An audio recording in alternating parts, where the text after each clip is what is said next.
Hello, people of the internet. Today I will be attempting to build a rival to the Audi RS6 of sorts. This looks more SUV-like. Let's see what he states we have from the past 10 years. Yes, this is my kind of vehicle. Although the aerodynamic gods won't thank me for using this body, I think this is what we want. My logic part of my brain says no, but the rest of it says yes. We want to bring the whole car back. You know what? We're using it. It's much less fat than other cars. That is my justification. Not a very good justification, but still a justification. We also have chrome mirrors. Although we should get more chrome on it than that. Oh, that's put me off now, but what alternatives do we have? There's probably the Range Rover or something. I guess this is more of a SUV kind of body. But I can't bring myself to like the other cars. They're all very blobby to me. Yeah, we're going with this. Unless... that doesn't look too horrible. No, you know what? We have to go with this. I have to redo my work again, but this is just the way to go, I think, for a super estate. Can bring that back a little, give us slightly more entryway to the rear passenger compartment. There we go. And again, bring that back for better weight balance. Now, I probably won't be beating the RS6 for miles per gallon. I'll say that now. You'll see I'm just going with a unitary AHS steel bodywork. No, chassis, that's it. And we're going with a front longitudinal. What else would you expect from this kind of vehicle? Now we're going with double wishbones on the front and double wishbone on the rear for the time being. Is multi-link lower? It seems to be covering what I'm trying to see. Double wishbone, multi-link. I think double wishbone's actually slightly better for boot space, so that's a pleasant surprise. We've got an almost flat floor there. Very nice. And I will change it if needs be, but not otherwise. If we don't need to change it, I won't bother. Because it's a very sporty suspension setup, like an old Honda Civic. Just what you want when you're building a very high performance estate car. Now we're going to go with a aluminium body, should we? Or corrosion resistant steel. I guess it depends on the weight. 567.7. 346. It has to be aluminium, I think. I would normally go with corrosion resistant steel on a lighter vehicle because it's generally a more solid material. Aluminium is a lot thinner and a lot weaker and a lot more malleable, which isn't exactly what you want when my cars are supposed to be tough, but in this case it saves about 200 kilograms, so I can justify it. We're going to, for now, just stick a grill on here. Any grill that will let us put the air through the engine should do a good job for us now. We'll change it later. I mean, it's not a pretty vehicle like that. I wouldn't put it on sale like that, believe me. Now, we want all-wheel drive. We've got to compete with the Audi somehow, after all. So all-wheel drive is my guessing of ways of how we'll do it. I wish we could go with a flat 6. That just feels like the right engine for something so strange. Now, a V8, I believe, is what the Audi uses. So, we're not going to do that. We're going to use an inline 4. Yes. I couldn't get away with it with my 1000 horsepower supercar, but believe me, this time I'm building a 20 valve inline 4 and no one can stop me. Mwahaha. Anyway, I've got to finish developing this engine, so I'll return when I have done that. Okay, so this is not exactly the prettiest car I've ever made, but it's a design that does the job.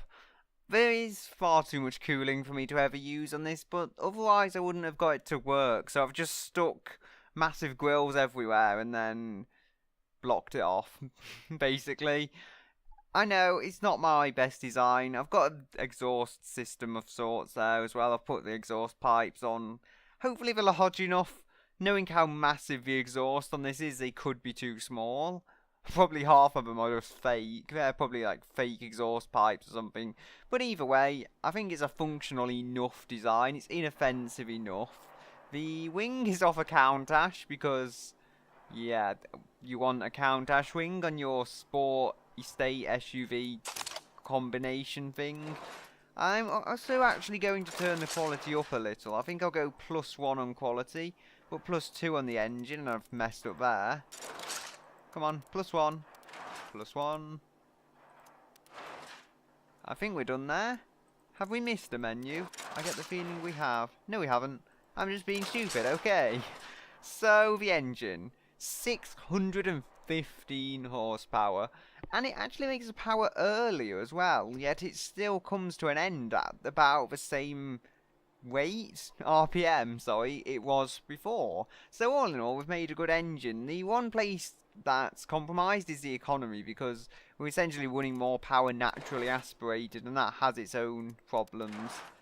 Now, I say that, we've got more boost on it, but presumably it's the way you're using the boost, because it does make more power than it did before, remember? So, although it's not a perfect engine, and yes, that turbo is probably going to explode sooner or later with almost 31 PSI going through it, it's going to make the power we want, and it should do it decently enough to hold itself together around a track. +2 and everything here, as I believe I mentioned before. $2,300 almost. Not too bad, I feel. We could mess with that, but I've already set it up, so I'll just ruin the car. I've gone with baffled mufflers because it keeps it cheaper and lighter compared to using straight through or reverse flow. Also, I didn't want reverse flow because they're absolutely huge. Again, I feel like I've said all this before, but yeah, they're huge things. Smaller than they were, though. And moving on, we won't let the engine run because I've already done that. We'll see, however, the transmission, it's not perfect. I can't pretend it's perfect because it's obvious it isn't. 256 miles per hour, though, as we're just dragging it to now. That should do. We'll see we've got 3.8 seconds 0 to 60, which is between the standard and the kind of higher output engine available on the Audi. So, you know, that's not that great, especially considering we make we make 10 horsepower more from this engine. It is a 2.5 inline 4 mine, so to pull a car to 60 this quick, that is not bad performance at all. The Audi does the similar amount of power, but it does that amount of power with far more cc's. It does it with about 1.5 litres more than my engine. So it'll presumably have less turbo lag as well, but you have to factor in that for the size this engine isn't bad. I've just thrown technology out, that doesn't help.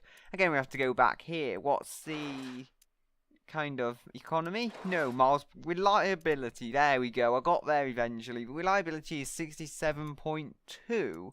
So it's not the most unreliable engine I've built, surprisingly. Although when it does go wrong, it's going to be really costly. That can almost be guaranteed. Now, we've still got electric differentials to try and get this thing to grip. And sport compound wheel tyres. I'm thinking we might go with magnesium, actually. You know what, it's a very high-end car. I would say we could even go with carbon fibre. It makes it limited production, but as you'll see later, I've put a downforce under tray on it, so that already makes it limited production. We've not really got much to lose by this point. It's just a limited production version of a road car, so as long as we're not going too ridiculous with it, as long as it's within reason, we can do anything. So carbon fibre wheels and a under tray, they're things that I imagine could be changed fairly easily. Provided the under tray, of course, is something underneath the chassis. If it's just the chassis itself, then sure, we're not going to be going with downforce under trays. But anyway, we've got to continue. So, yeah, let's just pretend it can be. Now, where were we? The small things you change, like the wheels, they can affect this. So, Yeah, I can slightly lengthen the gearing now. I want the later gears to be tighter so you spend it in the main part of the power band where everything's really good there. I think you're pretty good into it now. I think the yellow zone is the really good part, so if you look at it now, we're pretty good in the yellow zones. Now we need to plus aid for quality. Is that even a word? I don't know. Brakes are slightly larger because I realised just how heavy this thing was going to be. Cooling airflow needs reducing massively because I've given it far too much. Come on. 400 and... Ooh, it really leaps up. 454 should do the trick. We've got a downforce under tray. And we have fully clad as an alternative, but I don't want that. It doesn't give me downforce. We don't need an active ring, but I believe cooling flaps increase the top speed. Now, the downforce does make the top speed fairly unappealing. I'll admit that much.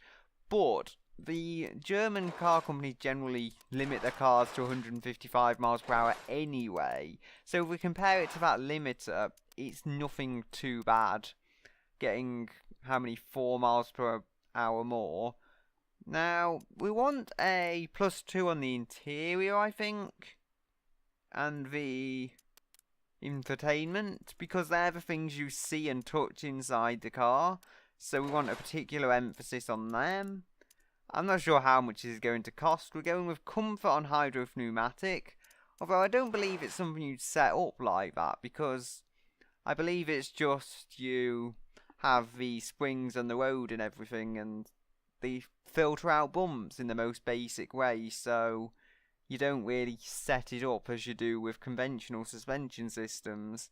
2.4 tons we're looking at with this, and it still accelerates in 3.9 seconds, even with a crazy turbo lag. What would you have thought?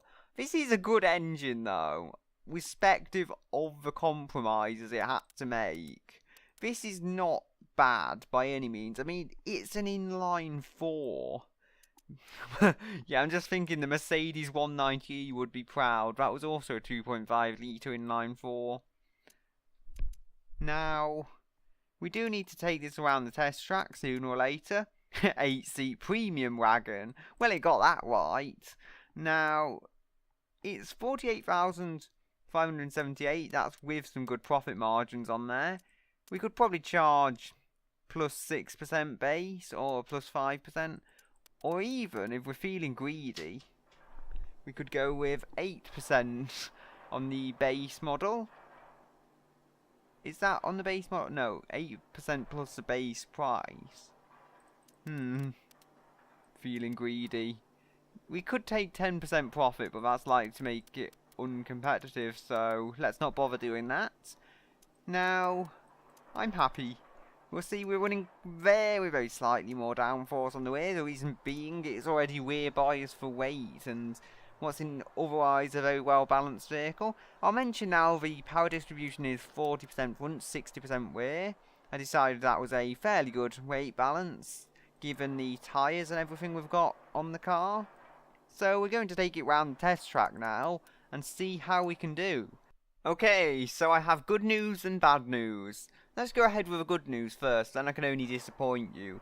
The polluter advance, as I have called it, has come about 0.37 seconds, well I say about, that's a very precise number, below the Speedy Mobob RS, which was the very track focused kind of sports car thingy.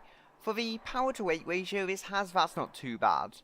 But what is bad is it comes far, far below my 1000 horsepower supercar by just over 21 seconds. So, yeah, I'm afraid we're going to have to ditch the inline 4. It's been nice knowing it, but we can't compete with economy and we can't compete with speed with this engine, unfortunately. So I'm going to have to redesign something and come out with some kind of faster car at the end of it all.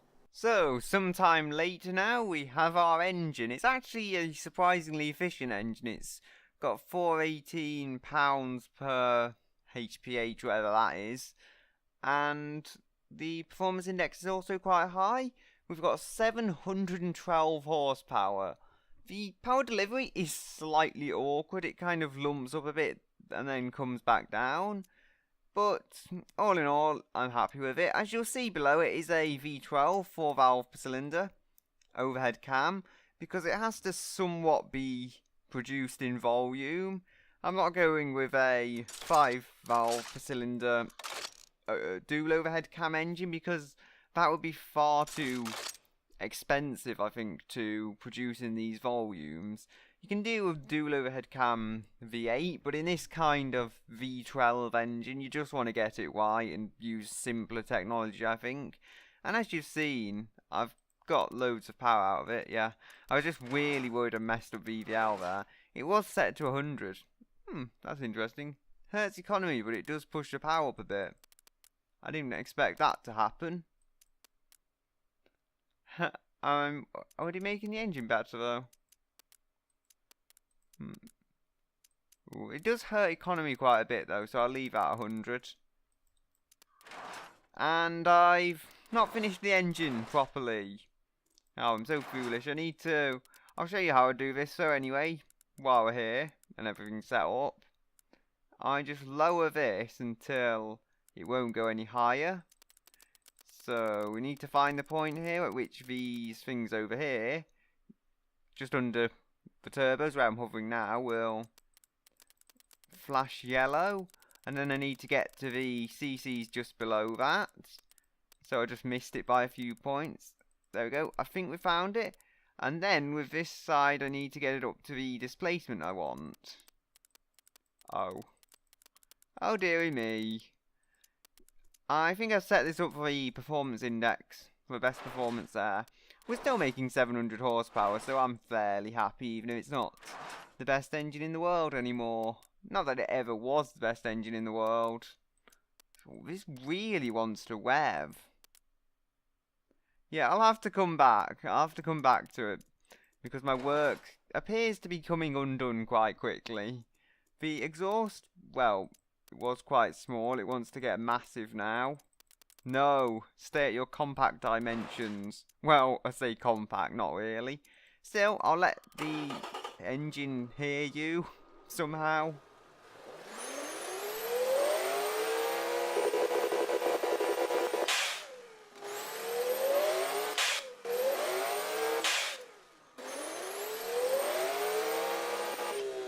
So you'll hear the turbos going, but it's not the most integral part of the car. And that's all we've got to talk about now. There is the con rods. I may be able to change those. I didn't really look into it. No, steel doesn't cope. Not in the time being, at least. How high does it rev? I've not actually looked. 8400. Yeah, amazingly, I didn't look how high specifically it was revving. I just knew it revved quite high. Now, I did try lowering the downforce to improve the miles per gallon, but it didn't really help as I wanted to. And is this engine more efficient than I remember? I don't remember it being 19, it was 18.9 last time I remember. Still, very little wheel spin, and very quick off the line, 3.9. Although I believe slower than the inline 4, but the point has been achieved, which is better economy, so I'm happy with that. We've got 295s all round now, since they're slightly wider, and we've got slightly larger brakes, front and rear, because this thing is really heavy. Just wait until you see the end, you will believe me, it's heavy.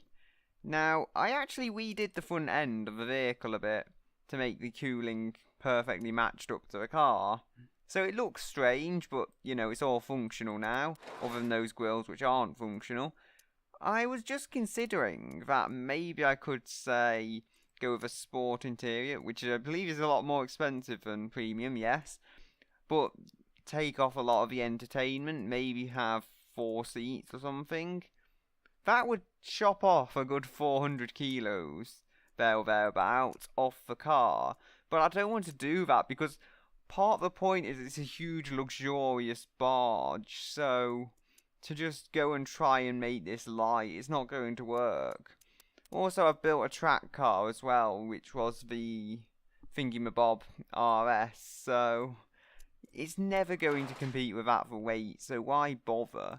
Now, we need to set up the suspension again, I've not done that.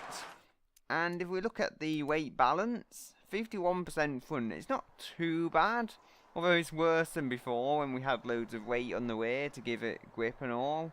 Well, I think it's worse. It might actually be better from a physics perspective. But anyway, I'm going to fix the car now and take it around the track, so I'll join you when I'm done. Okay, so I've made a few changes to the vehicle as well as the engine, mainly quite small things. The most notable, I would say, being the brakes are now 6 pistons on the front and I think 4 pistons on the rear. And it has multi-link rear suspension, which was able to get me a time in the 215s, or under 215 should I say.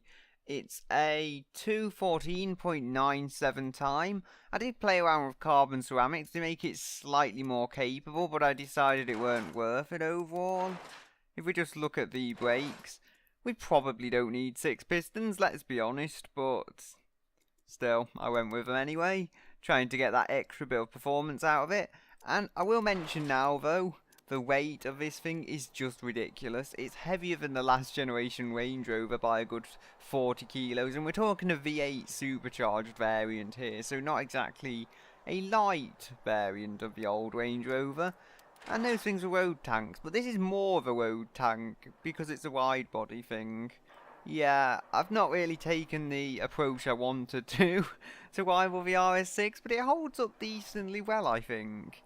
If we look back again, we'll see the 0 to 60 time isn't half as bad as it perhaps could have been. 3.9 seconds 0 to 60 and 19.1 miles per gallon, but when you consider the weight and the overall shape of this thing, it's not so ridiculous as it looks. Still, it basically comes across as a utility sport luxury or a luxury car, which is something. The pricing is very high, there's no real way to avoid that. I did also go with some differentials geared, I believe, instead of electric. Saved so much money and it didn't give me too much wheel spin, so that's why I went that way. We'll see, we've got all these categories. It comes across as a GT Premium as well, all very relevant things for once. I've had it before, it says cars are like luxury convertible or something when it's so clearly a sport-tuned, hard-top sports car. Yeah, things go strange in this game sometimes, but it's got it right for once. Now, the price, I wish it was less, but it's not too bad for the performance on offer. And considering you get a crazy V12, which we'll jump to now, you know, I don't think I've done too bad. So, you know, I'll just leave you with a shot of the lower half of the car, let's say. Let's take the wheels off. And I'll say goodbye until another day.